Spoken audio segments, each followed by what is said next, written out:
Hi there, Steve Coffin here again. I want to continue this discussion on, how we can become fluent, or can we become fluent in 3 months in a new language. And I would say that you can become fluent in a new language, and it depends on a number of factors.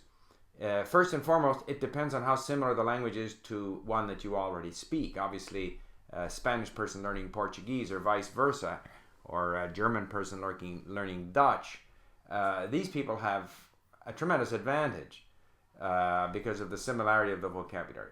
The second thing is just how much time you're able to put into the language. So if you're living in the country and you're with people all day long, this is going to make it easier for you. The third consideration is just what your goals are. And this gets back to this idea of becoming fluent just by talking a lot. If we look at the Common European Common European Framework, we see six quite clear definitions of levels of language competence. So if your definition of fluency is the ability to converse on familiar subjects, and again, it depends on how different the language is to your own. This might be a very limited range of subjects, or it might be somewhat larger if you already have a lot of the vocabulary, because, as I say, you're going from Spanish to Portuguese or vice versa. So depending on your definition and your goals, some degree of fluency is certainly achievable, going from certain languages to certain other languages, especially if you're located in the country where the language is spoken. But let's have a look at what the European framework says. A2, which is beginner 2, is described as can understand sentences and frequently used expressions related to areas of most immediate relevance. Very basic personal and family information, shopping, local geography, employment.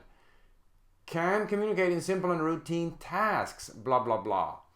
So, that's probably where you would get to, the average learner in the average situation. B1, which is intermediate 1, which, to get there in 3 months, it suggests, according to the Common European Framework, you would have to be able to understand the main points of clear standard input on familiar matters regularly encountered in work, school, leisure, etc. Can deal with most situations likely to arise whilst traveling in an area. Can produce simple connected text, that is writing presumably, on topics which are familiar or of personal interest. Can describe experiences, events, dreams, hopes, ambitions, and briefly give reasons and explanations for opinions and plans. That's B1. I think that's hard to get to. But I think people can do it. There's no question that people can do it. And so you can be quite fluent, again, within this sort of limited range of vocabulary, unless you're going from very, very closely related languages. Now, once we move up to, even B2, which is still in this sort of intermediate area, is described by the Common European Framework as can understand the main ideas of complex text on both concrete and abstract topics, including technical discussions in his or her field of specialization. That's B2. Can interact with a degree of fluency and spontaneity that makes regular interaction with native speakers quite possible without strain for either party. Now we're getting really quite close to sort of genuine fluency. And in terms of writing, can produce clear, detailed text on a wide range of subjects and explain a viewpoint on a topical issue, giving the advantages and disadvantages of various options. So that's B2. You're still in the intermediate area. So now, there's differences between being advanced and being fluent. I think you can be fluent at a lower level of complexity. But when you're advanced, when you're in the sort of C area, Common European Framework, which, by the way, I think is very good, and I will leave the reference to Wikipedia here. If you see how they describe the advanced person, C1 can understand a wide range of demanding longer texts and recognize implicit meaning, can express herself fluently and spontaneously without much obvious searching for expressions, can use language flexibly and effectively for social, academic, and professional purposes, can produce clear, well-structured, detailed text, here we're talking writing again, on complex subjects, showing controlled use of organizational patterns, connectors, and cohesive devices. This is C1, so this is the first level of advanced.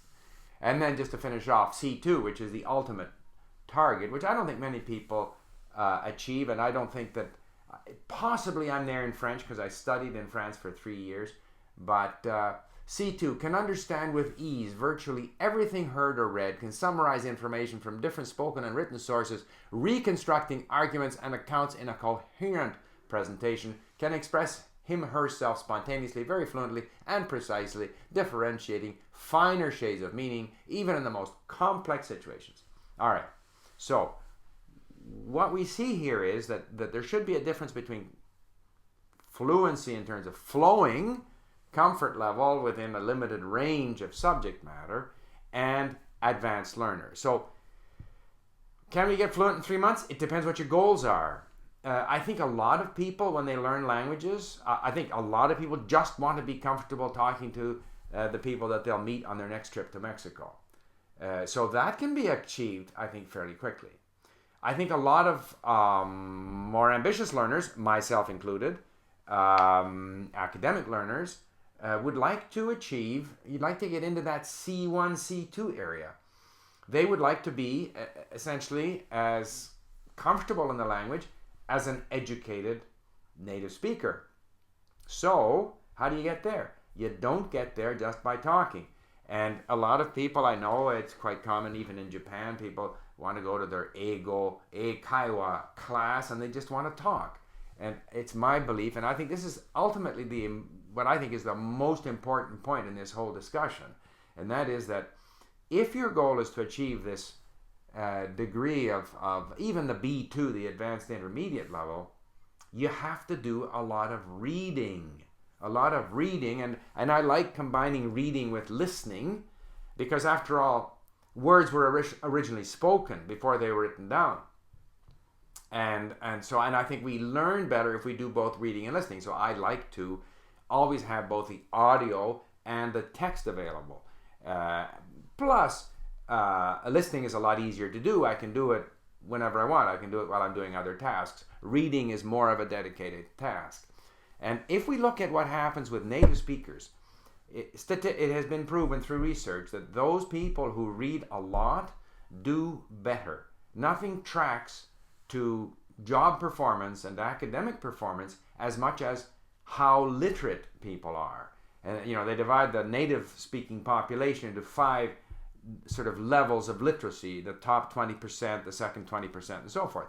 Apparently 40% of the population in North America and in most countries in Europe don't read well enough to perform effectively in a modern information society.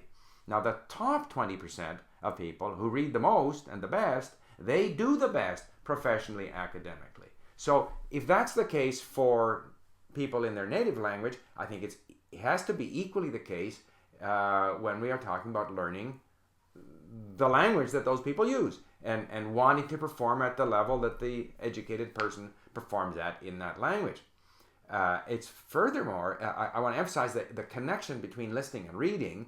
They have found that when kids learn to read in school, initially they all kind of learn at the same speed. Those that don't have any particular dyslexia or other problems, because they learn to decode at the same time, and all of a sudden they can decode these words. However, by grade 3 or grade 4, all of a sudden there's a great separation that takes place.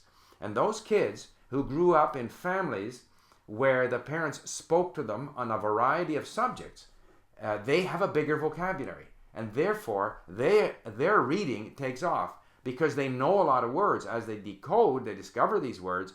And of course, the more words that you know in a context, the more you're able to infer meaning and guess at the meaning of new words. So that it's a real example of the rich get richer and the poor get poorer. Now, an adult learner, of course, trying to catch up with a native speaker is a bit behind the 8 ball, so to speak, is at a disadvantage.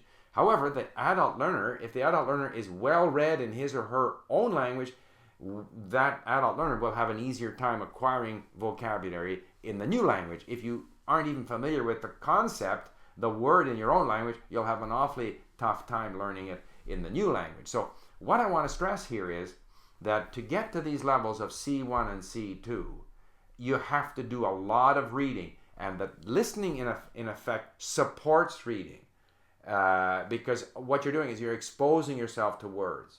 And if your focus is entirely just on speaking, you will necessarily stay within a limited range of vocabulary, because you'll presumably meet with the same people, talk about those things that you're comfortable talking about, and you will pick up some additional vocabulary as you hear them speak, but it won't be as effective in increasing your vocabulary as massive input. So what I want to end up with here is the suggestion that if people are serious about reaching a high level in the language, C1, C2, massive listening and reading is going to give you the base from which you can then develop the speaking skills and the writing skills, which obviously have to be worked as well. But without the base of words, without the base of vocabulary, without the exposure to the language through massive listening and reading, you will not be able to develop that ability to produce the language, because you won't have the words. And I think that in all of this discussion about Fluent in 3 months and what can you achieve, the key thing is, let's not forget that there are no shortcuts. That in order to achieve the level that I described as C1 and C2, you have to invest a lot of time in listening and reading. So, thank you very much, and I look forward to comments and questions. Bye for now.